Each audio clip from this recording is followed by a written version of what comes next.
Hi, I'm Raqية. I'm 11. I'm in grade 6. We are grateful to you for your effort. Thank you everyone, and now let's start the story. Raqية, what are you doing? I'm reading a story. What's the story about? The story about Atimu and Amphit. Can you tell me about the characters of the story? Of course, they are Atimu and Nadim, father, mother, Mr. Nahur and Amphit. Can we read this story together? Of course, here you are.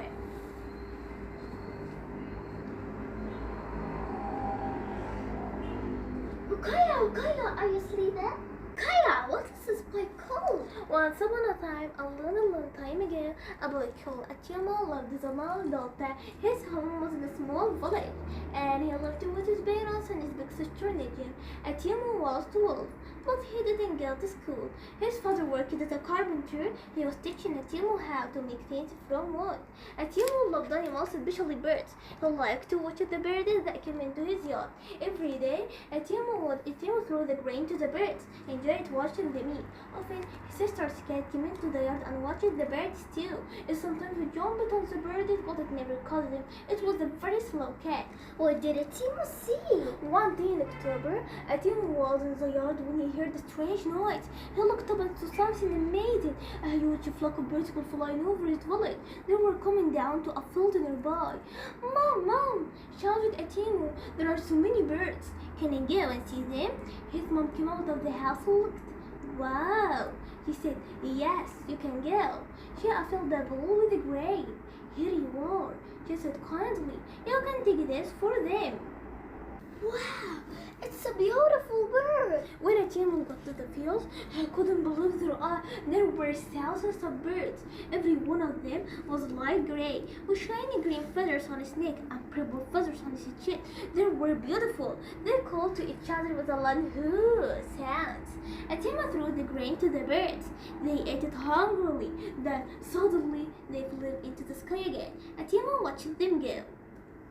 What was Atimu doing? And then he noticed a bird at his feet. It was looking at him. Coo. It went. I don't have any grain for you, bird, said Atimu. Coo. Went the bird. The noise was different from the other birds. It looked different too. First, it was bigger. The other birds had yellow beaks, but this bird's beak was darker gray. It also had stripes on its wing. Atimu could see something strange on its leg. Just then, Atimu heard his mother calling him. Atimu just walked quickly, but he heard the bird behind him. It was following him. Why don't you fly with your friends? Said Atimu, but the bird chose to kill you. Raqية, wake up.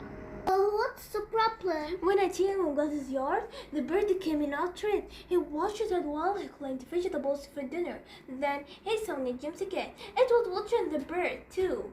Suddenly, the cat jumped on the bird, but the bird didn't fly away. Nadim picked up the cat. You should catch rats and snakes, not birds, she said. What's wrong with the bird? It can't fly, said his mother. Is it hurt? Maybe, said Atimu. It didn't fly with the other birds. Atimu walked to the bird, and when he touched its little wing, it made a quiet sound. I think wind is hurt, said Atimu. Did Atimu show his father the bird? When Atimu's father came home, Atimu showed him the bird. It had a hurt wing and there's something on its leg. Poor bird, said his father. What is that? He took the object from bird's leg. He opened it. A piece of papyrus paper was inside. It's a message, said his father. This bird is a carrier pigeon. What is a carrier pigeon? Asked Atimu. What's a carrier pigeon? It's a bird with curious messages, said his father. Important people in the city keep pigeons. Pigeons learn when they live. Then people take the pigeons to new places. When they use that place, they attach the message to the pigeons. It flies home and carries messages.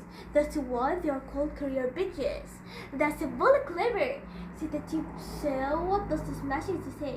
I don't know, said his father. I'll take it to my friend, the scribe. How did Atimu look after the pigeon? Atimu looked after the pigeon. He made it a high table which the cat couldn't jump onto. He gave it water and grain and tucked away. The pigeon cawed back happily. Atimu's father went to the city. 3 days later, he came home. Did you speak to the scribe? Said Atimu. Yes, said his father. The message was for a lot of gold jewelry merchant in the city. Mr. Ibrahim. I took him the message and he was was very happy.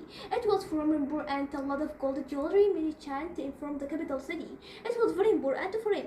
Mr. Khun also wanted his pigeon. He will take it next week. Yes, father, said Timo quietly. For the next week, Timo looked after the pigeon. Every morning, it flew on the roof where Timo slept and quit back happily. And Timo was very happy to have a new pigeon. And I don't want you to go home. Said Timo to it quietly.